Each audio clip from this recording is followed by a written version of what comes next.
பலியிடு துதி பலியிடு வலி விலகு வாழ வழி பிறகு வலி விலகு வாழ வழி பிறகு சீலாவும் பவுலும் சிறையிலே துதித்ததால் கட்டுக்கள் கலண்டு போயின சீலாவும் பவுலும் சிறையிலே துதித்ததால் கட்டுகள் கலண்டு போயின ரட்சிக்கப்பட்டா அந்த அதிகாரி ரட்சிக்கப்பட்டா ஜெயில ரட்சிக்கப்பட்டா அந்த அதிகாரி ரட்சிக்கப்பட்டா துதி பலி அது சுகந்த வாசனை நன்றி பலி அது உகந்த காணிக்க பலி அது சுகந்த வாசனை நன்றி பலி அது பலியிடு துதி பலியிடு வலி விலகு வாழ வழி பிறகு வலி விலகு வாழ வழி பிறகு பலியிடு துதி பலியிடு வலி விலகு வாழ வழி பிறகு வலி விலகு வழி பிறகு சீலாவும் பவுலும் சிறையிலே துதித்ததால் கட்டுகள் கலண்டு போயின சீலாவும் பவுலும் சிறையிலே துதித்ததால் கட்டுகள் கலண்டு போயின ஜெயில ரட்சிக்கப்பட்டா அந்த அதிகாரி ரட்சிக்கப்பட்டா ஜெயில ரட்சிக்கப்பட்டா அந்த அதிகாரி ரட்சிக்கப்பட்டா துதி பலி அது சுகந்த வாசனை நன்றி பலி அது உகந்த காணிக்க துதி பலி அது சுகந்த வாசனை நன்றி பலி அது உகந்த காணிக்க துதி பலி அது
வாசனை. நன்றி பலி அது உகந்த காணிக்க, துதி பலி அது சுகந்த வாசனை. நன்றி பலி அது உகந்த காணிக்க, பலியிடு துதி பலியிடு. பலி விலகும் வாழ பலி விலகும், பலி விலகும் வாழ பலி விலகும். பலியிடு துதி பலியிடு, பலி விலகும் வாழ பலி விலகும், பலி விலகும் வாழ பலி விலகும். பலியிடு துதி பலியிடு, பலி விலகும் வாழ பலி விலகும், பலி விலகும் வாழ பலி விலகும். இந்த 3 ஸ்டெப்புலையும் பார்த்தீங்கன்னா நம்ம செய்ய வேண்டியதை நம்ம செஞ்சாதான் அவர் செய்ய வேண்டியதை அவர் என்ன செய்வார்னா அவர் செய்வார். நம்ம செய்ய வேண்டியதை நாம் செஞ்சால் அவர் செய்ய வேண்டியதை அவர் செய்வார். என்ன செய்வார்னா யாராலுமே செய்ய முடியாததை அவர் செய்ய விரும்புகிறார். யாராலுமே செய்ய முடியாததை எல்லாராலும் செய்ய முடியறதால, யாராலுமே செய்ய முடியாத ஒன்று தான் தேவனுக்கு நமக்கு செய்ய விரும்புகிறார்.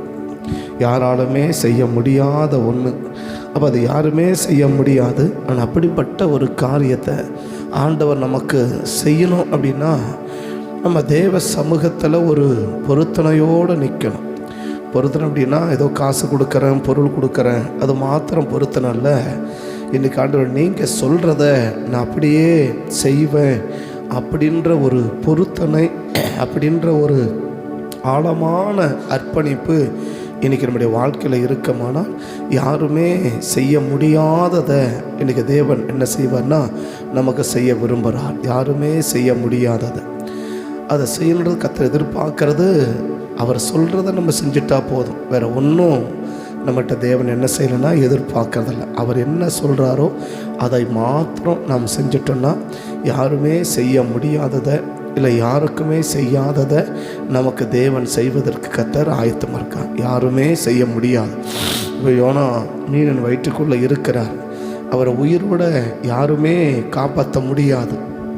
யாருமே அவரை உயிரோடு காப்பாற்ற முடியாது. ரெண்டாவதுனாக்கா அவரை உயிரோடு யாரும் வெளியே கொண்டு வரவும் முடியாது. அவர் உயிரோடு காப்பாற்றவும் முடியாது, அவரை உயிரோடு வெளியே கொண்டு வரவும் முடியாது. அப்படி இந்த யோனாவுக்கு அப்படிப்பட்ட யாராலுமே செய்ய முடியாததை தான் ஆண்டவர் என்ன செஞ்சார்னா யோனாவுக்கு செய்கிறார் இல்லையா? யோனாவுக்கு செய்கிறார். யாருமே செய்ய முடியாதது. வேறு எந்த மனுஷன் எவ்வளோ திறமை. 2 நாளைக்கு முன்னாடி கூட பார்த்தீங்கன்னா நம்ம இந்த சாத்தனூர் டேம் பக்கம் அந்த நீர்பிடிப்பு பகுதியில் ஒரு பையன் மாடு மேய்ச்சி முகம் கழுவுறதுக்காக தண்ணியில் போயிருக்கிறான். ஆனால் போகும்போது என்ன செய்யறது, முதல்ல அவனை பிடிச்சி ஒரு கையும் ஒரு காலையும் சாப்பிடுச்சு, பையன் செத்து போயிட்டான் அப்படின்ட்டு வருது. சாதாரணமாக ஒரு பழக்கப்பட்ட இடம், கொஞ்சம் தண்ணிகள் போகும்போது ஒரு கையும் ஒரு காலும் பிடிச்சி இழுத்து போயிருக்கு. ஆனால் இழுத்து படம் என்ன ஆகிட்டான், செத்தே போயிட்டான். ஆனால் யாருமே என்ன செய்ய முடியல, காப்பாற்ற முடியல. பக்கத்தில் ஆள் வந்துருக்கிறாங்க, அவனும் சத்தம் போட்டிருக்கிறான். அப்படி பக்கம் ஆட்கள் இருந்து கூட என்ன செய்ய முடியலன்னா அவனை காப்பாற்றவே முடியலை. அப்போ 3 நாளாக ஒரு மீன் வயிற்றுக்குள்ளே இருக்கிறவனை இன்றைக்கி உயிரோடு கர்த்தர் காப்பாற்றி அவனை சுகத்தோடு கொண்டு போய் அவன் போய் சேர வேண்டிய இடத்துல கொண்டு போய் சேர்த்து அவனை ஆரோக்கியமாக வைக்கிறார். அப்படின்னா இது வேறு எந்த மனுஷனும் என்ன செய்ய முடியாதுன்னா, எந்த மனுஷனுமே இது செய்ய முடியாது. கர்த்தர் மாத்திரம்தான் செய்ய முடியும். அப்போ அந்த காலையில் கர்த்தர் நம்ம சொல்கிறது, யாராலுமே செய்ய முடியாததை நான் உனக்கு என்ன செய்வேன், நான் உனக்கு செய்வேன். யாருமே செய்ய முடியாது, ஆனால் நான் உனக்கு என்ன செய்வேன், நான் உனக்கு செய்வேன். ஒருவேளை அது யோனாவை போல் காப்பாற்றுறதா இருக்கலாம், இல்லை மற்ற நோவாவை போல ஆசீர்வதிக்கிறதா இருக்கலாம், அடைக்கப்பட்ட வாசலை திறக்கிறதாக இருக்கலாம், அடைக்கப்பட்ட வானத்தை திறக்கிறதாக இருக்கலாம். வானத்தின் பலகணியில் திறந்து அவன் இடங்கொள்ளாமல் போக மட்டும் என்ன செய்வேன், ஆசீர்வதிப்பேன். அப்போ ஆசீர்வதிக்கிறது அப்படின்றது அடைக்கப்பட்ட வானத்தை என்ன செய்யலாம், தேவன் நமக்கு திறக்கலாம். பவுலுக்கும் சீனாக்கும் தலைகீழ இருந்தாலும் அவர்களையும் என்ன செய்ய முடியும், விடுவிக்க முடியாத நிலையில் உள்ளவர்களையும் விடுவிக்க முடியும். இந்த 3 இடத்துலையும் பார்த்தீங்கன்னா கர்த்தர் என்ன விரும்புகிறார், யாருமே செய்ய முடியாத ஒன்று நான் உங்களுக்கு என்ன செய்கிறேன், உங்களுக்கு நான் செய்வேன். அவள் யாருமே செய்ய முடியாததை ஒன்றை செய்யணும்னா தேவன் நம்மகிட்ட என்ன எதிர்பார்க்கிறாருன்னா வேறு ஒன்றும் எதிர்பார்க்கல, ஒரு பொருத்தனையோடு நீ இருக்கணும். என்ன பொருத்தனை? தேவன் என்ன சொல்கிறாரோ அதை அப்படியே நான் செஞ்சிருவேன். தேவன் எனக்கு என்ன சொல்கிறாரோ அதை அப்படியே நான் என்ன செய்வேன்? அப்படியே நான் செய்வேன். வேறு அதில் கூட்டவோ அதில் குறைக்கவோ அவர் சொல்லாத ஒன்றை நான் ஒரு நாள் என்ன செய்யவே மாட்டேன், நான் செய்யவே மாட்டேன். ஆண்டவர் என்ன சொல்கிறாரோ அதை அப்படியே நான் செய்வேன். அந்த எல்லைக்குள்ளே மட்டும் நம்ம வந்துட்டோன்னா, அந்த பொருத்தனையோடு, அந்த ஒரு அர்ப்பணிப்போடு, அந்த ஒரு டெடிகேஷனோடு கூட நம்ம இருந்துட்டோன்னா, நம்மளை கர்த்தர் யாருக்குமே செய்யாத ஒன்றை செய்வதற்கு தேவனுக்கு ஒரு நாளும் தடயம் இல்லை, தயக்கமும் இல்லை. நம்ம ஏன்னைக்கு நமக்கு தேவன் சாதாரண ஒரு சராசரி மனுஷனுக்கு செய்கிறத கூட நமக்கு செய்ய மாட்டிருக்கிறார் அப்படின்னா, இன்றைக்கி யார் சொல்கிறத நம்ம அதிகமாக என்ன செய்கிறோம்? நம்ம கேட்குறோம். யார் சொல்கிறத நம்ம கேட்குறோம். நேற்று கூட நம்ம கவனித்தோம். சொல்ல வேண்டியவர்கள் சொல்கிறத கேட்க வேண்டியவங்க கேட்டுட்டாங்கன்னா அவங்களுக்கு என்ன கிடையாதுன்னா ஒரு பிரச்சனையுமே கிடையாது. கத்தவங்களை என்ன செய்ய முடியும்னா அவங்கள ஆசீர்வதிக்க முடியும். அவங்கள ஆசீர்வதிக்க முடியும். ஒருத்தனும் தப்பி போயிடக்கூடாது, ஒருத்தனும் தப்பி போயிடக்கூடாது, ஒருத்தனும் தப்பி போயிடக்கூடாது அப்படின்னு. ஆனால் ஆகாப்பு சொல்லக்கூடாதவங்க சொல்கிறத கேட்கறதுனால தான் என்ன உண்டாச்சுன்னா ஒரு பெரிய பஞ்சமே வாழ்க்கையில் சந்திக்க நேரிட்டுச்சு அப்படின்னு நம்ம நேற்று கவனித்தோம். அப்போ தொடருகிற பிரச்சனையை துண்டித்து போட வேண்டுமானால் நம்ம கேட்க வேண்டியவங்க வார்த்தையை நம்ம என்ன செய்யணும்? நம்ம கேட்கணும். ஸோ இன்றைக்கி நம்ம அதே தான் அதன் அடிப்படை தான் சொல்ல போகிறோம். அப்போ தேவன் நமக்கு சொல்கிறத நம்ம அப்படியே செய்யக்கூடிய நபராக இருந்தால் ஆண்டவர் நமக்கு சொல்கிறத அப்படியே நம்ம அதில் ஒன்றும் கூட்டவும் கூடாது, ஒன்றும் குறைக்கவும் கூடாது. அப்படி 3 பேருக்கும் 3 காரியத்தை ஆண்டவர் சொல்கிறத என்ன செய்ய முடியும்? நம்ம பார்க்க முடியும். யோனாவின் தீர்க்க தரிசன புஸ்தகம் முதல் அதிகாரத்தில், யோனாவின் தீர்க்க தரிசன புஸ்தகம் முதல் அதிகாரத்தில் நம்ம யோனாவை பற்றி நம்ம கவனிக்கலாம். 1, 2, 3 நம்ம வாசித்து பார்த்தோன்னா,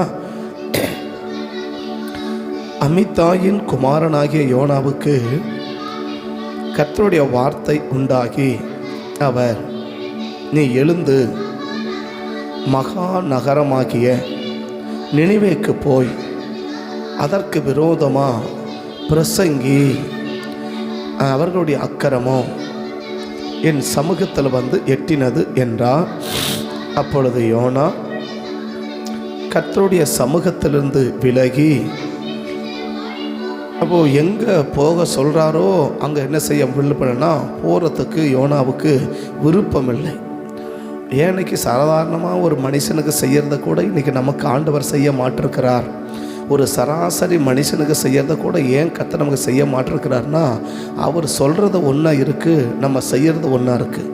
இன்றைக்கி அவர் சொல்கிறத நம்ம செய்கிறத விட நமக்கு பிடிச்சதை நம்ம செய்வதில் தான் நம்ம என்ன காட்டுறோம்? ரொம்ப ஆர்வம் காட்டுறோமே ஒழிய அவர் சொன்னதை நம்ம செய்வோம் அப்படின்ற ஒரு எல்லைக்கு இன்றைக்கி எவ்வளோ பேர் இருக்கிறாங்க அப்படின்னு கேட்டால் பதில் சொல்லுவதற்கு கொஞ்சம் தயக்கம்தான். எந்த காரியமாக இருந்தாலும் ஆண்டவர் என்ன சொல்கிறாரு, ஆண்டவர் என்ன சொல்கிறாரு அப்படின்ற எல்லைக்குள்ளே இருந்து ஆண்டவர் சொல்லுகிறதை மாத்திரமே நம்ம செய்வோம். அப்படிப்பட்ட ஒரு அர்ப்பணிப்போடு கூட இன்றைக்கி இருக்கிறவர்கள், இன்றைக்கி வாழ்கிறவர்கள், ஆண்டவரை ஆராதிக்கிறவர்கள் எவ்வளோ இருப்பாங்கன்னு சொல்லி கேட்டால் விரல் விட்டு எண்ணக்கூடிய அளவுக்காவது இருப்பார்களானால் அவர்களுக்காக நாம் கர்த்தரை துதிக்கிறோம், கர்த்தரை ஸ்தோத்திரிக்கிறோம். இன்றைக்கி எவ்வளோ பேர் கர்த்தர் சொல்லுகிறது ஒன்றா இருக்குது, நாம் செய்கிறது ஒன்றா இருக்குது. கர்த்தர் சொல்லுகிறது எங்கே போ அப்படின்றவரோ அங்கே நம்ம போயிட்டால் பிரச்சனை கிடையாது. ஆனால் அவர் எங்கே போக வேணான்னு சொல்கிறாரோ அங்கே தான் நாம் என்ன செய்ய விரும்புகிறோன்னா நம்ம போக விரும்புகிறோம். அப்புறம் அவரை போக சொன்னது தெரிஞ்ச பகுதி தான். ஆனாலும் அவரை போக சொன்னது ஒரு இடம், அவர் போனது ஒரு இடம். இன்றைக்கி நம்மளை எங்கே போக சொல்கிறார், நம்ம எங்கே போகிறோம்? நம்ம எங்கே போகிறோம்? ஆலயத்துக்கு போ அப்படின்னா எவ்வளோ பேர் ஆலயத்துக்கு போகிறாங்க அப்படின்னு கேட்டால் தெரியல. ஆனால் அடுத்த இடத்துக்கு போகாத அப்படின்னு சொன்னால் எத்தனை பேர் அடுத்த இடத்துக்கு போகாமல் இருக்கிறாங்கன்னு தெரியல. அப்போ தேவன் என்ன எதிர்பார்க்குறார்? அவர் சொல்கிறத அப்படியே நம்ம செஞ்சிட்டோம் அப்படின்னா ஒரு நாளும் கர்த்தர் என்ன செய்ய மாட்டார்? ஒரு இக்கட்டான நிலைமைக்கு, ஒரு நெருக்கடியான நிலைமைக்கு நம்மளை என்ன செஞ்சிட மாட்டார்னா தள்ளிவிடவே மாட்டார். அப்போ ஏன் ஒரு நெருக்கடியை நம்ம சந்திக்கிறோம்? ஒரு சராசரி ஒரு மனுஷனுக்கு செய்கிறத கூட இன்றைக்கி ஏன் நமக்கு செய்ய மாட்டிருக்கிறார் அப்படின்னா, எவ்வளோ பேர் கர்த்தர் சொன்னதை அப்படியே நான் செய்கிறேன், கர்த்தர் சொல்கிறத அப்படியே நான் செய்கிறேன், கர்த்தர் சொல்லாத ஒன்றை நான் செய்கிறதே கிடையாது அப்படின்ற எல்லைக்குள் நாம் இருப்போமானால் நிச்சயமாக ஒரு நெருக்கடியான ஒரு இடத்துக்கு தேவன் என்ன செய்ய மாட்டார்னா நம்மளை தள்ளிவிட மாட்டார். அப்போ அவர் போக சொல்கிற இடம் ஒன்றா இருக்குது, இவர் போகிற இடம் ஒன்றா இருக்குது. அப்போ முதல்ல யோனாவுக்கு எங்கே போகணும் அப்படின்னு சொல்கிறாரோ அப்படி போகணும். ரெண்டாவது நோவாவுக்கு நீங்கள் பார்த்தீங்கன்னா எப்படி போகணுன்னு சொல்கிறாரோ அப்படி போகணும். எங்கே போகணுன்னு சொல்கிறாரு, எப்படி போகணும் அப்படின்னு சொல்கிறாரு. யோனாவுக்கு என்ன சொன்னார், எங்கே போகணும் அப்படின்னு சொல்கிறார்.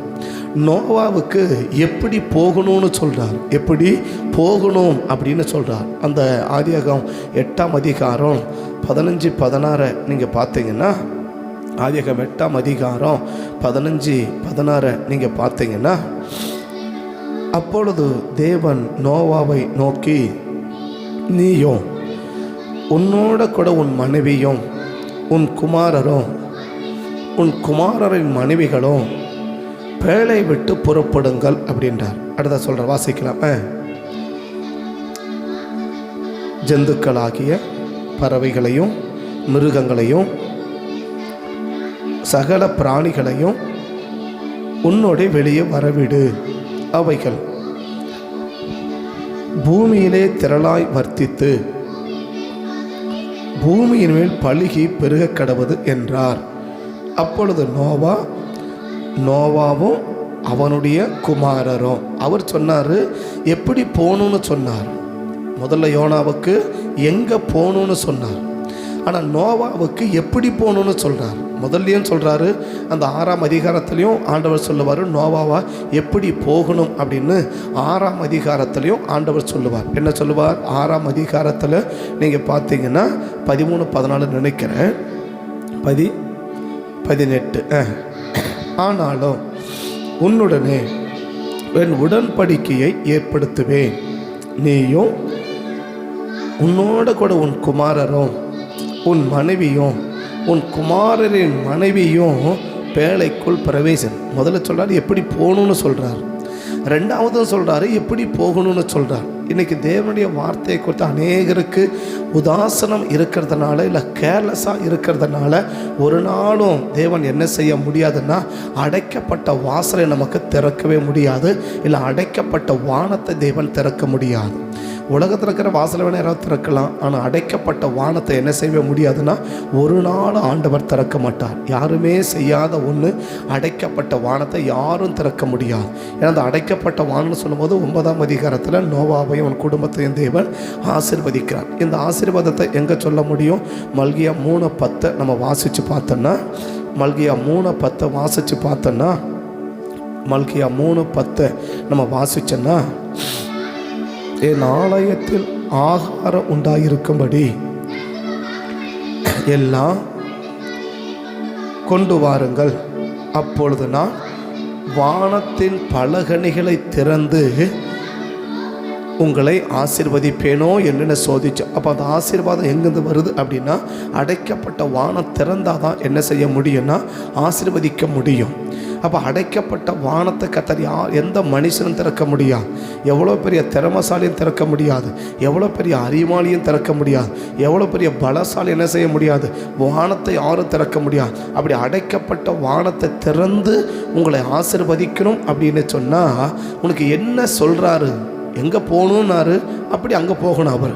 ஆனால் எப்படி போகணும்னு சொல்கிறார். எங்கே போகணுன்னு சொல்கிறத மட்டும் இல்லை, எப்படி போகணுன்னு சொல்கிறார். அப்போ நமக்கு புரிஞ்சுக்கணும், எப்படி போகணும்னு கர்த்தர் விரும்புகிறார், எப்படி போகணும்னு கர்த்தர் விரும்புகிறா, எப்படி போகணும்னு விரும்புகிறா, இல்லை யாரோட போகணும்னு கர்த்தர் விரும்புகிறா, யாரோட கூட போகணும்னு கர்த்தர் விரும்புகிறா.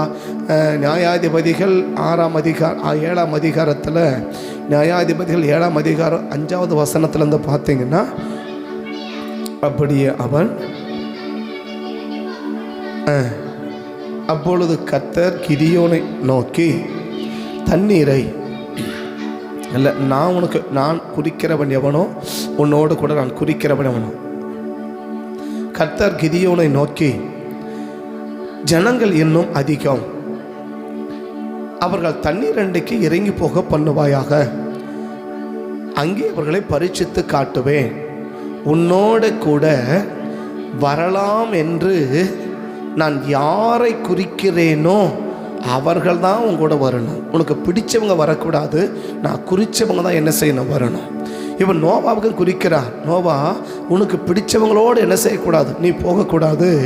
குறிச்சவங்களோடு கூட நீ என்ன செய்யணும், நீ போகணும். உனக்கு பிடிச்சவங்க நிறைய இருக்கலாம், உனக்கு பிடிச்சவங்க நிறைய இருக்கலாம், ஆனால் குறிச்சவங்க எவ்வளோ பேர்? உனக்கு பிடிச்சவங்களோடு கூட கடந்து போறியா, இல்லை குறிச்சவங்களோடு கூட கடந்து போறியா? யோனாவுக்கு சொல்கிறாரு, உனக்கு பிடிச்ச இடத்துக்கு கடந்து போறியா, உனக்கு குறிச்ச இடத்துக்கு கடந்து போறியான்னு. அவர் சொல்கிறாரு, எனக்கு குறிச்ச இடத்தை விட எனக்கு பிடிச்ச இடம் தான் ரொம்ப எனக்கு நல்லா இருக்குது, எனக்கு பிடிச்ச இடம் தான், எனக்கு பிடிச்ச இடத்த தான் நான் போவேன் அப்படின்னு யோனா போகிறார். அதனால தான் எங்கே போயிட்டார் அப்படின்னா, ஒரு நெருக்கடிக்குள்ளாக தேவன் தள்ளிவிடுறார். ஆனால் ரெண்டாவது பார்க்குறோம், நோவாவை பார்க்குறோம், எப்படி போகணுன்னு சொல்கிறார், எங்கே போகணுன்னு சொல்கிறாரு, எப்படி போகணுன்னு சொல்கிறார். எப்படி போகணும், யாரோடு கூட போகணுமோ அவர்களோடு நீ போனாதான் உனக்கு என்னமாக இருக்கும், அது ஒரு பெரிய உனக்கு ஆசீர்வாதமாக இருக்கும். அப்போ தான் உனக்கு என்ன செய்ய முடியும்னா, அடைக்கப்பட்ட வானத்தை நான் திறக்க முடியும். ஆனால் மேலே அந்த 17ஆம் வசனத்தை பார்த்தீங்கன்னாக்கா, மிருக ஜீவன்களை தேவன் ஆசீர்வதிக்கிறார். 8:17 பார்த்தீங்கன்னா, மிருக ஜீவன்களை தேவன் என்ன செய்கிறார், உன்னோட கூட அந்த மிருக ஜீவன்களை பேழையிலிருந்து வரவிடு, அவைகள் திரளாய் வர்த்தித்து என்ன செய்ய கடவுது, பூமியிலே பழுகி பெருக கடவுதுன்றார். அடைக்கப்பட்டவனை யாருக்கு திறக்குது, மிருக ஜீவன்களுக்கு கூட திறக்குது. ஆனால் அடைக்கப்பட்ட நோவாவுக்கு என்ன செய்யணும்னா, வானம் திறக்கப்படவில்லை. ஏன் வானம் திறக்கப்படலை அப்படின்னா, பிடிச்சவங்களோடு, அதாவது பிடிச்ச மாதிரி நான் சொன்ன மாதிரி போறியா, நீ குறிச்ச மாதிரி போறியா, பிடிச்ச மாதிரி போறியா, பிடிச்சவங்களோடு போறியா, குறிச்சவங்களோடு போறியா? உனக்கு நிறைய பேரை பிடிக்கும், பட் அவங்களோட நீ போன்ற பட்சத்தில் ஒரு நாள் உனக்கு வானத்தை நான் திறக்க முடியாது. இன்னைக்கு ஏன் வானத்தை திறக்கலை? பிடிச்சவங்களோட போறியா, குறிச்சவங்களோட போறியா? குறிச்சவங்களோட போனால் என்னைக்கோ உனக்கு வானம் திறந்திருக்கணும், எப்போவோ உனக்கு வானம் திறந்திருக்கணும். ஒரு அதிகாரம் முழுசு என்ன செய்ய வேண்டியது கிடையாது அப்படின்னா, ஒரு அதிகாரம் முழுசு போராட வேண்டியது அவசியமே கிடையாது. ஆனால் மாறாக என்ன, ஒரு அதிகாரம் முழுசு ஒரு மிருக ஜீவனத்தை கூட வானம் திறக்குது, ஒரு மிருகத்தை கூட தேவன் ஆசீர்வதிக்கிறார். ஆனால் அந்த மிருக ஜீவனை காப்பாற்றப்படுவதற்கு காரணமாக இருந்த நோவாவை தேவன் ஏன் ஆசீர்வதிக்கல அப்படின்னா, பிடிச்சவங்களோடு போனாரே தவிர குறிச்சவங்களோடு என்ன செய்ய விரும்பலை, போக விரும்பலை. என்ன காரணம்? கேர்லெஸ். அசாக்கு என்ன, ஏற்கனவே இதை தானே சொன்னார், அப்படி தான் சொல்லுவார், ஏற்கனவே இதை தானே சொன்னார், இப்படி தானே சொன்னார், இப்போவும் அப்படி தான் சொல்லுவார், இப்போவும் அதை தான் சொல்லுவார் அப்படின்னு நினச்சி ஒரு பெரிய நெருக்கடிக்குள்ளே, ஏன் இன்னைக்கு மோசே கூட பெரிய நெருக்கடி தள்ளப்பட்டார் அப்படின்னா அந்த கேர்லெஸ் தான். என்ன கேர்ல? ஏற்கனவே யாத்திராகம் 16ஆம் அதிகாரத்தில் மலையை பார்த்து அடின்னு சொன்னார், ஆனால் என்னாகம் 20 மலையை பார்த்து பேசுன்றார். அவர் மலைன்னு நினைச்ச உடனே என்ன சொல்லிட்டார் அப்படின்னு நினச்சினா, ஓ இதை தான் கத்த சொல்ல போகிறாரு, இப்படி தான் கதை சொல்ல போகிறாரு, இதை தான் கதை செய்ய சொல்ல போகிறாரு, அப்போ நம்ம அதை செஞ்சுட்டு போகலாம் அப்படின்ற அந்த முழுமையாய் கேட்கக்கூடிய ஒரு தன்மை இன்னைக்கு இல்லாமல், தேவனுடைய வார்த்தையை குறித்த ஒரு கேர்லெஸ்ஸான ஒரு காரியம் இன்னைக்கு நம்முடைய வாழ்க்கையில் இருக்குமானால், கர்த்தர் ஒரு நாள் நமக்கு வானத்தை திறக்க முடியாது. ஒரு நாளைக்கு வானத்தை நமக்கு திறக்க முடியும். வானத்தை திறந்தால் தான் இடங்கொள்ளாமல் போக மட்டும் தேவன் என்ன செய்ய முடியும், அவளை ஆசீர்வதிக்க முடியும்னா, இடங்கொள்ளாமல் போக ஒரு பெருத்த ஆசீர்வாதத்தோடு ஒரு 9ஆம் அதிகாரம் முழுவதும் ஒரு பெரிய ஆசீர்வாதம் எப்படி கிடைச்சிச்சுன்னா, அடைக்கப்பட்ட வானம் திறந்தால் தான் ஆசீர்வாதம் பண்ணியும். இன்றைக்கி நிறைய பேருக்கு அடைக்கப்பட்ட வானம் திறக்கலை, திறந்திருக்கிற வானத்தை தேவன் அடைச்சி வச்சிருக்கிறார். திறந்திருக்கிற வானத்துக்கு அடைச்சி வச்சிருக்கார். ஏன் அடைச்சி வச்சிருக்கிறாருன்னா, எப்படி போகணுன்னு நான் சொல்லியிருக்கிறேன். எப்படி நீ போகணும், நோவானி எப்படி போகணும், உள்ளே வரும்போது எப்படி வர சொன்னால் அதே போல் வெளியில் போகும்போது எப்படி போகணும் அப்படின்னா அப்படியே போகணும். இன்றைக்கி ஆரம்பத்தில் இருந்த கவனங்கள், ஆரம்பத்தில் இருந்த கரிசனை இன்றைக்கி நாட்கள் போக போக போக என்ன போச்சுன்னா, இன்றைக்கி கர்த்தருடைய வார்த்தை வந்து ரொம்ப கேர்லெஸ். அவ்வளோதான். இது தானே அதியாகம் தானே, நோவா தானே, யோனா தானே, பவுலும் சீலான் தானே, இது நமக்கு தெரிஞ்சிச்சாச்சு அப்படின்ற கேர்லெஸ் இன்னைக்கு இருக்கிற வரைக்கும் ஒரு நாள் கர்த்தர் நமக்கு வானத்தை திறக்க முடியாது. இப்போ நோவா கேட்ட சொன்னோன்னு என்ன நினச்சிருப்பாரு, நோவா நீயும் மனைவி அப்படின்னு நினச்சிருப்பாரு. ஓ ஏற்கனவே இதை தானே சொன்னார், ஏற்கனவே சொன்னது தானே, ஏற்கனவே கேட்டது தானே, ஏற்கனவே நம்ம செஞ்சது தானே, அதுக்கு போய் என்ன கிடக்கு? இன்னைக்கு அனுபவத்தை சார்ந்து கொண்டும் அறிவை சார்ந்து கூட செயல்படுற கூட்டங்களுக்கு அதிகமாக இருக்கிற வரைக்கும் ஒரு நாள் கர்த்தர் நமக்கு என்ன செய்ய முடியாதுன்னா, அடைக்கப்பட்ட வானத்தை தேவன் திறக்கவே முடியாது. அடைக்கப்பட்ட வானத்தை திறந்தாதான் ஒரு பெரிய ஆசீர்வாதத்துக்குள் நம்ம கடந்து போக முடியுமே ஒழிய வேற ஒரு நாள் என்ன செய்ய முடியாது. இப்போ அவர் புரிஞ்சு போச்சு நோவாவுக்கு, ஏன் கர்த்தர் ஒரு மிருக ஜீவத்தை கூட தேவன் ஆஸ்வதிக்கிறாரு, நம்மளை தேவன் ஆஸ்வதிக்கலே என்ன? அதுக்கு பிறகு அவர் என்ன செய்யறார், சுத்தமான மிருகங்களையும் சுத்தமான பறவைகளையும் அவர் தெரிந்து கொண்டு அதை பலி செலுத்த. என்ன பலி செலுத்துறா? நீங்கள் என்ன சொல்கிறீங்களோ நான் அப்படியே செய்வேன்ப்பா, நீ என்ன சொல்கிறீங்களோ நான் அப்படியே செய்வேன் அப்படின்ற ஒரு அர்ப்பணிப்பு நோவாவுக்கு வந்த பிறகுதான் தேவன் என்ன செய்ய முடியுது அப்படின்னா, அந்த அடைக்கப்பட்ட வானத்தை திறந்து 9ஆம் அதிகாரம் 1-2-3 9ஆம் அதிகாரம் 1-2-3 பின்பு தேவன் நோவாவையும் அவன் குமாரரையும் ஆசீர்வதித்து. எப்போ ஆசீர்வதிக்கிறான்? அந்த கமிட்மெண்ட்டுக்கு வரணும். என்ன கமிட்மெண்ட்? நீங்கள் என்ன சொல்கிறீங்க நான் செய்கிறேன்ப்பா. எங்கே போக சொன்னீங்க அங்கே நான் போகிறேன். எப்படி போக சொல்கிறீங்க அப்படி நான் போகிறேன். யாரோட போக சொல்கிறீங்க அவங்களோட நான் போகிறேன். பட் எனக்கு பிடிச்சவங்கன்றதை விட நீங்கள் குறித்தவங்களோட நான் என்ன செய்கிறேன், நான் போகிறேன். ஒருவேளை நீங்கள் குறித்தவங்க எங்களுக்கு பிடிக்காதவங்களாக இருக்கலாம், ஆனால் எனக்கு பிடிச்சவங்க உனக்கு பிடிக்காதவங்களாக இருக்கலாம். எனக்கு பிடிச்சவங்க நீங்கள் குறிக்காதவங்களாக இருக்கலாம். பட் நான் அப்படிப்பட்ட நபரோடு என்ன செய்ய மாட்டேன், நான் போக மாட்டேன்னு கிதியோனுக்கு அழகாக சொல்கிறான். வெறும் 300 பேரை கொண்டு இவ்வளோ பெரிய காரியத்தை செய்யணும்னு சொன்னால், யாருமே செய்ய முடியாதவனுக்கு நான் செய்யணும்னு சொன்னால், உனக்கு பிடிச்சவங்களோட நீ போகக்கூடாது. உனக்கு நிறைய பேர் பிடிச்சவங்க இருக்கலாம். பிடிச்சவங்களோடு போகிறத விட்டுட்டு குறித்தவங்களோடு கூட என்ன செய்ய வேண்டும், நீ கடந்து போக வேண்டும். அப்போ எங்கே போகணுன்னு சொல்கிறாரு, எப்படி போகணுன்னு சொல்கிறார். எங்கே போகணும் சொல்கிறாரு. ரெண்டாவது சொல்கிறாரு, நீ எப்படி போகணும், நீயும் உன் மனைவியும் உன் குமாரரோட மனைவிகளும் பேழையை விட்டு புறப்படுங்க. ஆனால் இவர் எப்படி போகணும்னு சொன்னால், அவர் எப்படி போகிறாரு, நோவாவும் அவன் குமாரரும் அவன் மனைவியும் அவன் குமாரரின் மனைவிகளும் பேழையை விட்டு புறப்பட்டார்கள். இந்த அர்ப்பணிப்பு ஒருவேளை செய்யறது எப்படி தெரியலாம் அப்படின்னா, ஒரு சரியானதை போல தெரியலாம், ஆனால் அது சரியானதாக இல்லை. சரியானதாக தெரியறதுனால அது சரியானதாக இருக்குன்னு என்ன செய்ய முடியாது, நம்ம கடிச்சிட முடியாது. அது சரியானதாக இருக்குன்னு நினைச்சிடக்கூடாது, நம்ம நினைச்சிடக்கூடாது. அப்போ எங்கே போகணுன்னு சொல்கிறாரு, அங்கே போ. எங்கே போகணுன்னு சொல்கிறாரு அங்கே போ. எங்கே போகணுன்னு சொல்கிற அங்கே போகாமல், ஸோ நான் எங்கேயோ ஒன்று போகிறேன் இப்படியோ ஒன்று போகிறேன், ஸோ எனக்கு பிடிச்சிருக்குது நான் போகிறேன் அப்படின்னு சொல்கிறதுனால தான் எங்கே கொண்டு தள்ளி விட்டாருன்னா, மீனும் வயிற்றில் தள்ளி விட்டார். 3 நாளுக்குள்ள அடிச்சு உட்காந்து கிடக்கிறார். இன்னைக்கு 2ஆம் அதிகாரம் முழுசும் கத்தரை நோக்கி அபயம் பண்றார், ஒப்பாரி வைக்கிறார், ஓடம் பண்றாரு, ஓட கத்துறார், கதறுகிறார். ஏன் இவ்வளோ நெருக்கடிகள், ஏன் இவ்வளோ நெருக்கடியான பிரச்சனை? போக சொல்ல வேண்டிய இடத்துக்கு நம்ம போயிட்டோம்னா நமக்கு பிரச்சனையே கிடையாது. கர்த்தர் நமக்கு போக சொல்ல இடத்துக்கு நம்ம போகிறோமா, பிடிச்ச இடத்துக்கு போகிறோமா, குடிச்ச இடத்துக்கு போகிறோமா? என்ன சொல்றார், எப்படி செய்யணும் ஒரு காரியத்தை, எப்படி நீ செய்யணும், எங்கே போகணும்னு சொல்கிறது மட்டுமில்லை, எப்படி போகணும்னு சொல்கிறார். இப்படி தான் நீ போகணும், இப்படி போனால் தான் உனக்கு என்னவா இருக்கும், ஆசீர்வாதமாக இருக்கும். இப்படி போனால் தான் உனக்கு என்னவா இருக்கும், நன்மையாக இருக்கும். இப்படி போனால் தான் உனக்கு என்னவா இருக்கும், பிரயோஜனமாக இருக்கும் என்று எப்படி போகணும்னு சொல்கிறார். 3வது என்ன செய்யணும் அப்படின்னு சொல்கிறார். ஒன்று சொன்னார் எங்கே போகணும்னு சொல்கிறாரு, 2வது எப்படி போகணும்னு சொல்கிறாரு, 3வது என்ன செய்யணும்னு சொல்கிறார், என்ன செய்யணும்னு சொல்கிறார். அப்போ அந்த 16ஆம் அதிகாரத்தில் பவுலும் சீலாவும் தேவனை துதிச்சு பாடி ஜெபம் பண்ணினார்கள் அப்படின்னு இருக்குது.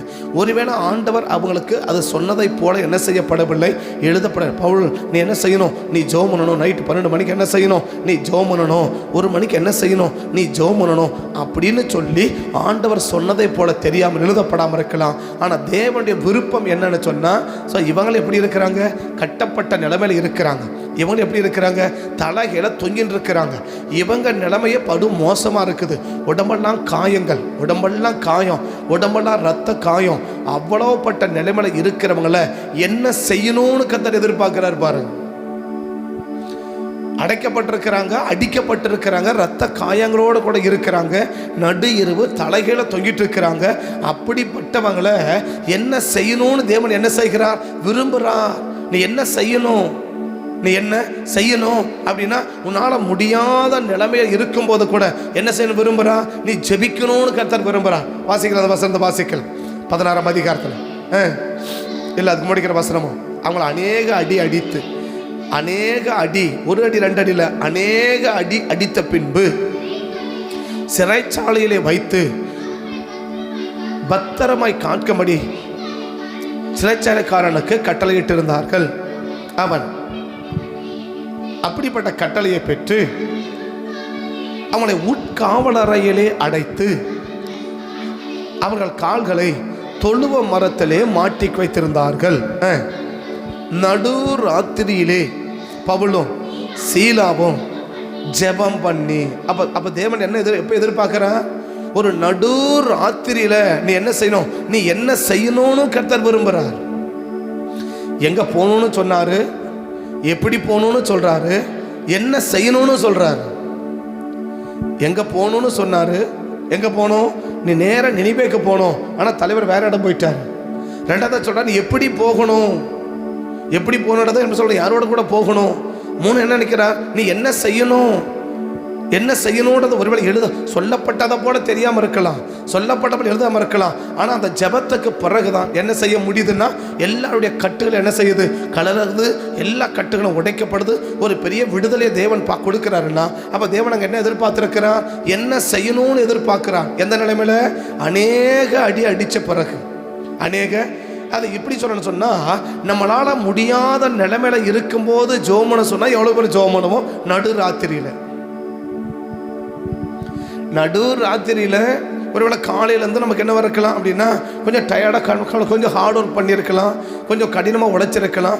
அதை கடினமாக உழைச்சிட்டு நைட்டு 12 மணிக்கு 1 மணிக்கு நீ எழுத ஜெபம் பண்ணணும்னு ஆண்டவர் எழுப்பி விட்டால் கூட இன்றைக்கி எவ்வளோ பேர் ஜெபம் பண்ண முடியும், எவ்வளோ பேர் கதை ஜெபம் பண்ண சொல்கிறாரு. அப்போ நம்ம என்ன செய்யணும், இந்த நடு ராத்திரியில் நம்ம ஜெபிக்கணும். இந்த நடு ராத்திரியில் கத்த ஜெபிக்க சொல்றாரு. இந்த நடு ராத்திரியில் ஜெபிக்க தேவன் பாரப்படுத்துறாரு. நடு ராத்திரியில் தேவன் ஜெபிக்க எழுப்புறா அப்படின்னு இன்னைக்கு எவ்வளோ பேர் இந்த நடு இரவு ஜெபத்தில் இன்னைக்கு நம்ம ஜெபிக்க முடியும். நடு இரவுல நடு ராத்திரி அநேக அடி உடம்பு போகிறோம், ரத்த காயம், தலைகளை தான் மாட்ட வச்சிருக்கிறாங்க. பேசத்த கூட வாய்ப்புகள் கிடையாது, பேசத்த கூட முடியாது. பட் அப்படிப்பட்ட ஒரு நேரத்தில், அப்படிப்பட்ட ஒரு நிலையில தேவன் என்ன சொல்லுகிறார் என்பதை யாரால புரிய முடியுது? அப்போஸ்தலன் பவுலால புரிய முடியுது. இன்னைக்கு என்ன சொல்றார் என்று நீங்க எவ்வளவு பேர் செய்ய முடியும்? இன்னைக்கு நடு ராத்திரி ஜெபிக்கிறதில்ல, காலையில ஜெபிக்கிறாங்கன்னா எவ்வளவு பேர் ஜெபிக்கிறாங்கன்னு தெரியாது, நைட்ல ஜெபிக்கிறாங்கன்னா எவ்வளவு பேர் நைட்ல ஜெபிக்கிறாங்கன்னு தெரியாது.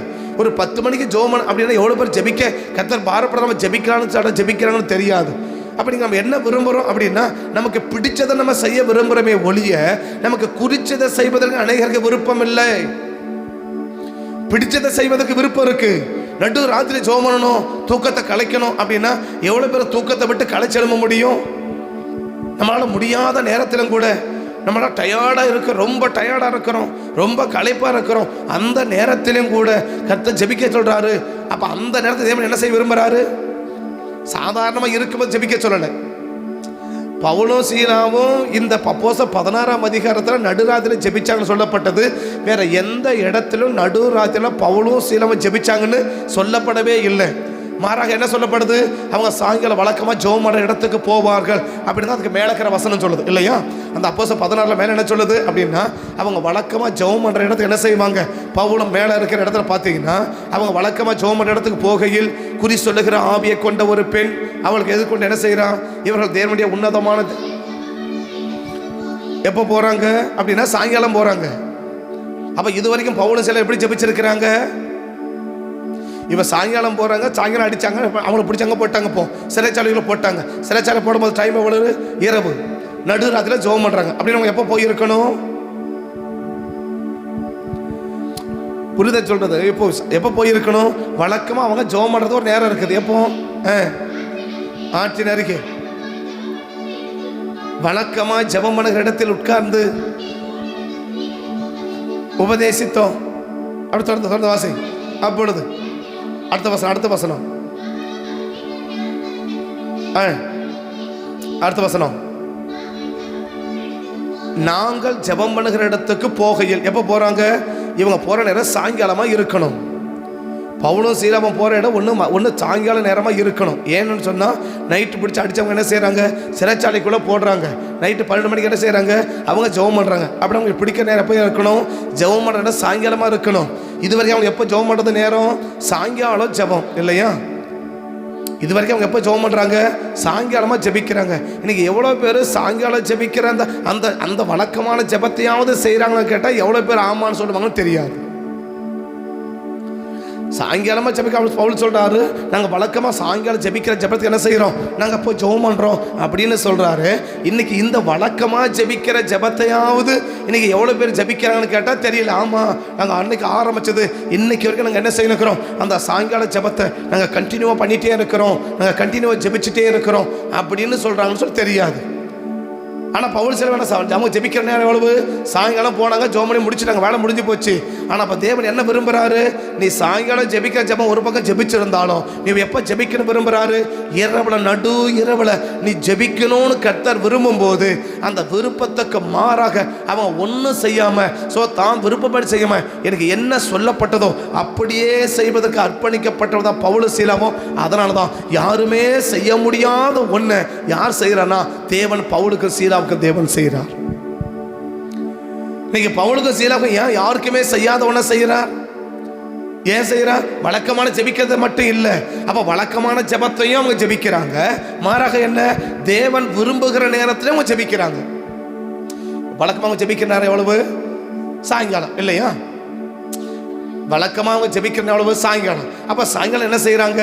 ஜெபம் பண்ணுறாங்க. இன்னைக்கு எவ்வளோ பேர் சாயங்கால ஜெபத்தை கண்டினியூ பண்ணுறாங்க அப்படின்னு கேட்டால் கர்த்தருக்கு தான் வெளிச்சம். சாயங்கால ஜெபத்தை எவ்வளோ பேர் தொடர்றாங்க? அன்னைக்கு தொடங்கணுமே, இன்னைக்கு வரைக்கும் என்ன செய்கிறோம்? எங்கள் வாழ்க்கை அதை கரெக்டாக தொடர்ந்துக்கிட்டே இருக்கிறோம். அந்த சாயங்கால ஜெபத்தை என்ன செய்யலை, நாங்கள் விடலை. அந்த சந்திய நேரம், அந்த சந்திய நேரம் அர்த்தம் கர்த்தரங்களை சந்திக்கிற நேரம். கர்த்தரை சந்திக்கிற நேரத்தை நாங்கள் என்ன செய்யவே இல்லை, நாங்கள் மிஸ் பண்ணவே இல்லை. அது எந்த காரியமாக இருந்தாலும் சரி. நான் சொல்கிறேன், பவுலும் சீலாவும் அநேக அடி அடித்து தலைகளை மாட்டிட்டு இருக்கிறாங்க இல்லையா? இப்படி தலைகளை மாட்டியிருக்கும்போது தேவன் என்ன விரும்புகிறாரு? இந்த நேரத்தில் அவன் ஜெபிக்கணும் விரும்புகிறார். எப்போ? தலைகளை தொங்க விட்டுக்கிறவன் ஜெபிக்கணும் விரும்புவார்னா அப்ப நல்லா இருக்கிறவன தேவன் எப்படி விரும்புவாரு? இன்னைக்கு ஏன் மற்றவனுக்கு ஒரு சராசரி செய்யறத கூட ஏன் நமக்கு செய்ய மாட்டிருக்கிறார்? சராசரியா செய்யணும், அது சராசரியா செய்யறது கூட ஏன் நமக்கு செய்ய மாட்டிருக்கிறார்? ஸோ யாருக்குமே சராசரி செய்யறதே செய்யலன்னா அப்ப யாருமே செய்ய முடியாதவனை எப்படி தேவன் நமக்கு செய்ய போறார்? அப்ப யாருமே செய்ய முடியாத ஒண்ணு நான் செய்யணும்னா தேவன் என்ன விரும்புறா? நான் என்ன செய்யணும்னு விரும்புறார். நான் என்ன செய்யணும்னு விரும்புகிறான். சாயங்காலம் ஜெபம் முடிஞ்சு போச்சு, ஓகே, என்ன சாயங்காலம் ஜெபம் பண்ணிட்டோமே, சாயங்காலம் தான் ஜெபம் பண்ணிட்டு ஓகே அப்படின்ட்டு என்ன பண்ணியிருக்கலாம்? அநேக அடி சரீரத்தில் வேதனை. ஏன்னா பிறகு பைபிள் சொல்லுது, அவளை கொண்டு போய் அவங்க காயங்களை கழுவினான் அப்படின்னு சொல்லுது. சிறைச்சாலை அதிகாரி என்ன செய்கிறான்? அவனுடைய காயங்களை கொண்டு போய் என்ன செய்கிறான்? கழுவினான் அப்படி பைபிள் சொல்லுது இல்லையா? தெரியல, அந்நேரத்தில் தானே அவனை அழைத்து கொண்டு போய் அவனுடைய காயங்களை என்ன செய்யறான்? கழுவுறான். அப்படின்னு அர்த்தம் ரத்தமெல்லாம் கழுவுறான். உடம்பெல்லாம் ரத்த காயம், உடம்பெல்லாம் ரத்த காயம், உடம்பெல்லாம் ரத்த காயம் இருக்கும்போது நைட்டு 12 மணிக்கு தேவன் என்ன விரும்புறாரு? பவுல் இப்ப நீ ஜெபிக்கணும் அப்படின்னு சொன்னா அவளால் என்ன செய்ய முடியும்? ஐயா எனக்கு உடம்பெல்லாம் வலிக்குது, எனக்கு உடம்பெல்லாம் வலிக்குது, என்னால் முடியல, எனக்கு ரொம்ப சிரமமாக இருக்குது, ரொம்ப கஷ்டமாக இருக்குது, உடம்பெல்லாம் வேதனையாக இருக்குது, நிறைய பழடாக இருக்குது, உடம்பெல்லாம் அடித்து போட்ட மாதிரி இருக்குது அப்படின்னு சொல்லி அவர் என்ன செய்யலை அப்படின்னா இருக்கிற இடத்துல முடியான்னு சொல்லி போகலை. அந்த நேரத்தில் மட்டும் பவுல் முடியாதுன்னு சொல்லி என்ன இருக்கும்? இந்த நைட் 12 மணிக்கு ஜெபம் பண்ண சொல்கிறாரு, இந்த நேரத்தில் மட்டும் பவுல் என்னால் முடியாது அப்படின்னு சொல்லிட்டு ஜெபிக்காமல் இருந்தால் என்ன இருக்கும்? தலைகளை தொங்கின்னு தான் நினைக்கணும். வவ்வால மாதிரி தலைகளை என்ன செஞ்சா இருக்கணும்? தொங்கிதான் இருக்கணும். ஏன் வவ்வால மாதிரி தொங்கின கிடக்கிறோம் நம்ம? இன்னைக்கு ஏன் வவ்வால மாதிரி தலைகளை தொங்கின கிடக்கிறோம் அப்படின்னா வாழ்க்கை நார்மலா இல்லை, வாழ்க்கை தலைகளை மாறி போச்சு, நிலைமை தலைகளா மாறி போச்சு, குடும்ப தலைகளா மாறி போச்சு, பிள்ளைங்க வாழ்க்கை தலைகளா மாறி போச்சு. ஏன் தலைகளா மாறிச்சு? நீ தலைகளா மாறிட்டா அவர் தலைகளா மாறி போச்சு, அவ்வளவுதான். நம்ம தலைகளா மாறிட்டோம். அவர் என்ன போச்சு? அவர் தலையில வவ்வால மாதிரி தொங்க வச்சுட்டாரு. தொங்க வச்சிருக்கிற பவுல் இப்ப ஜெபம் பண்ணணும், தொங்கி நிற்கிறத மாறணும்னு சொன்னா நீ ஜெபம் பண்ணணும். எப்போ? நைட்டு 12 மணிக்கு. ஏற்கனவே அடி வாங்கி தான் பேசாதாலும் அடி வாங்கி உள்ள போயிருக்கிறாங்க. ஆனா உள்ள போய் என்ன பண்ணுது? ஜெபிக்கணும்னு கர்த்தர் ஏவனா அதுக்கு என்னவே கிடையாது, தடையே கிடையாது. ஆண்டவர் என்ன செய்யணும்னு சொல்றாரோ அதை அப்படியே செய்வதற்காக ஆயத்தம். எங்க போனாங்க போக ஆயத்தம், எப்படி போகணும்னு சொன்னா அப்படி போக ஆயத்தம், என்ன செய்யணும்னு சொன்னா அதை செய்ய ஆயத்தம். அந்த 3 கூட்டத்தாருக்கு தேவன் என்ன செய்ய விரும்புறான்? வாசனை பார்த்து அடுத்த வசனத்தை படிக்கிறேன், அடுத்த வசனத்தை வாசிக்கலாம். நடு ராத்திரியிலே பவுலும் ஜெபம் பண்ணி தேவனை துதித்து பாடினார்கள். காவலில் வைக்கப்பட்டவர்கள் அதை கேட்டுக்கொண்டிருந்தார்கள். சடிதியிலே சிறைச்சாலின் அஸ்திபாரம், யாருமே செய்ய முடியாத ஒண்ணு, அஸ்திபாரம் அசையுது. கட்டடம் அசைஞ்சா கூட பரவாயில்ல, மேல இருக்கிற பில்டிங் அசைஞ்சா பரவாயில்ல, அஸ்திபாரமே அசையுது.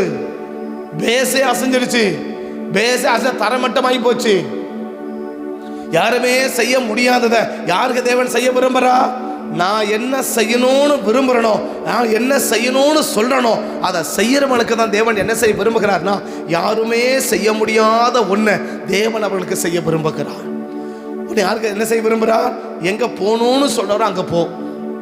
ரெண்டாவது சொல்கிறார், எப்படி போகணும்னு சொல்கிறாரோ அப்படி போ. மூணு என்ன சொல்கிறார்? என்ன செய்யணும்னு சொல்றதை செஞ்சுட்டு.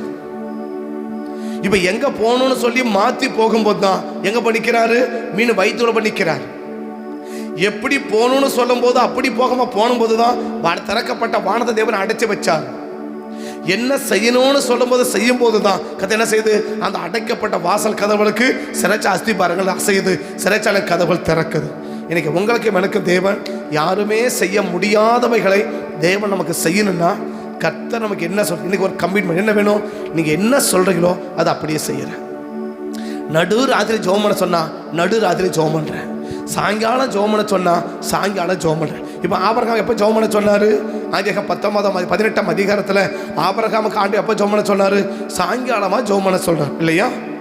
ஆதியாகமம் 18ஆம் அதிகாரத்தில் அவர் சொல்கிறார், அவங்களுக்கு மத்தியானம் போனாங்க, மத்தியானம் சாப்பிட்டு முடிச்சு கிளம்புறாங்க. அப்படி கிளம்பும்போது பின்னும் ஆபிரகாம் கர்த்தருக்கு முன்பாக என்ன செய்தான்? நின்று கொண்டிருந்தான். எப்போ? சாயங்காலம்.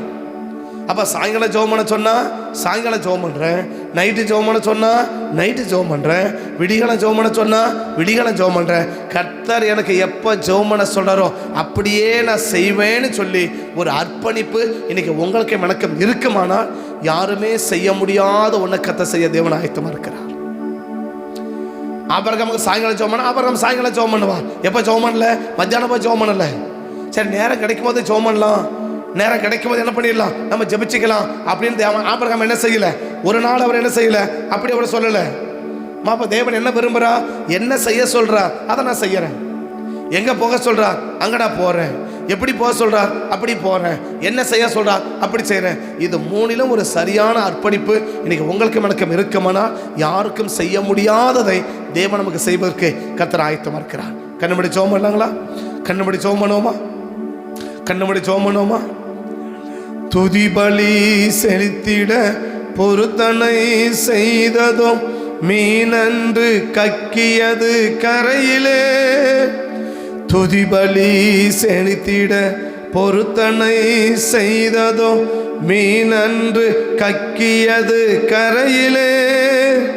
அன்று யோனாவை கக்கியது கரையிலே, அன்று யோனாவை கக்கியது கரையிலே. யோனா ஒரு பொருத்தனை பண்ணார். ஆண்டவரே, எங்கே போக சொல்கிறீங்களோ அங்கே நான் போகிறேன்பா. நோவா ஒரு பொருத்தனை பண்ணார். எப்படி போக சொல்கிறீங்களோ அப்படி போகிறேன்ப்பா. பவுல் ஒரு பொருத்தனை பண்ணார். என்ன செய்ய சொல்கிறீங்களோ அதை செய்கிறேன்ப்பா. 3 பேரும் 3 விதமான கமிட்மெண்ட்.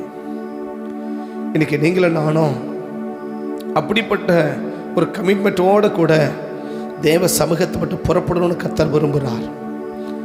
எங்கே போக சொல்கிறீங்க அங்கே நான் போகிறேன். எப்படி போக சொல்கிறீங்க அப்படி நான் போகிறேன். என்ன செய்ய சொல்கிறீங்க அதை நான் செய்கிறேன். இதுக்கு மாறா நான் ஒரு நாள் செய்ய மாட்டேன்ப்பா. இதுக்கு எதிராக நான் ஒரு நாளும் எதுவும் செய்ய மாட்டேன். அப்படி செய்கிற எங்களுக்கு தான் யாருமே செய்யாததை, யாருமே செய்ய முடியாததை எனக்கு செய்வீங்கன்னா, மீன் வயிற்றுக்குள்ளே போனவன் 3 நாள் உயிரோடு காப்பாற்றி எந்த ஒரு ஆபத்தும் இல்லாமல், எந்த ஒரு ஆபத்தும் இல்லாமல், எந்த ஒரு பாதிப்பும் இல்லாமல் எனக்கு காப்பாற்றுவதற்கு நீங்கள் எதிர்பார்த்தது, நீங்கள் காப்பாற்றுவதற்கு எதிர்பார்த்தது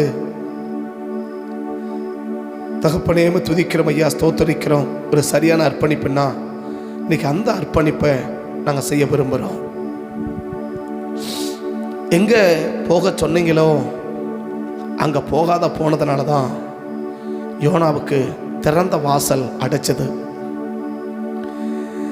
என்ன எப்படி போகணும்னு நோவாவுக்கு சொன்னீங்களோ அப்படி போகாமல் போன போது தான் அடைக்கப்பட்ட வானம் நோவாவுக்கு திறக்கப்பட்ட வானம் நோவாவுக்கு அடைச்சது.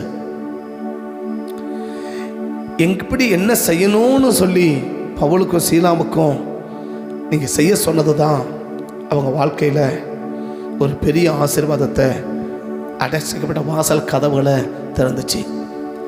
இன்னைக்கு நீங்களும் நானும் நீங்கள் எங்களுக்கு என்ன சொல்கிறீங்களோ ஆண்டவரே அதை அப்படியே நாங்கள் செய்வோம். ஒருவேளை எங்களுக்கு பிடிக்குதோ எங்களுக்கு பிடிக்கலையோ, எங்களுக்கு பிடிக்குதோ பிடிக்கலையோ ஆண்டவரே, ஆனால் நீங்கள் சொல்கிறத நாங்கள் செய்வதற்கு நாங்கள் ஆயத்தமாக இருக்கிறோம். நீங்கள் என்ன செய்யணும்னு சொல்கிறீங்களோ அதை அப்படியே செய்வோம். எங்கே போகணுன்னு சொல்கிறீங்க அங்கே போவோம். எப்படி போகணுன்னு சொல்கிறீங்க, இல்லை யாரோட போவோன்னு சொல்கிறீங்க அவரோட போவோம். என்ன செய்யணும்னு சொல்கிறீங்க அதை அப்படியே செய்வோம். எங்களை நம்பி எங்களுக்கு யாருமே செய்ய முடியாததை நீங்கள் செய்யுங்கப்பான்னு சொல்லி இந்த காலை வேளையில் எங்களை அர்ப்பணிக்கிறோம். யாருமே செய்ய முடியாததை எங்களுக்கு நீங்கள் செஞ்சு உங்கள் நாமத்தை மகிமைப்படுத்துங்கப்பான்னு இந்த காலையில் எங்களை அர்ப்பணிக்கிறோம். பரிசுத்த பிதாவே எங்களை அர்ப்பணிக்கிறோம். அர்ப்பணிக்கிற ஒவ்வொரு பிள்ளைகளுக்கும் யாருமே செய்ய முடியாததை யோனாவுக்கு செஞ்சீங்க, யாருமே செய்ய முடியாததை நோவாவுக்கு செஞ்சீங்க, யாருமே செய்ய முடியாததை பவுலுக்கும் சீலாவுக்கும் செஞ்சீங்க. அதே போல் எங்களுக்கும் யாருமே செய்ய முடியாததை எங்களுக்கும் எங்கள் குடும்பங்களுக்கும் செஞ்சு எங்களை ஆசீர்வதிங்கப்பான்னு சொல்லி உங்கள் சமூகத்தை நோக்கி பார்த்து ஜெபிக்கிறோம்.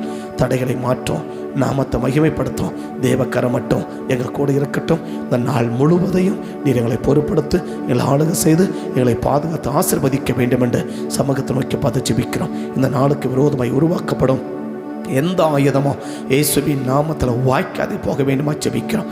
தடைகளை மாற்றிடுங்க, நாமத்தை மகிமைப்படுத்துங்க. தேவக்கரம் எங்கள் கூட இருந்து எங்களை வழி நடத்தட்டும். இயேசுவின் நாமத்தில் வேண்டி ஜெபிக்கிறோம் நல்ல பிதாவே, ஆமே.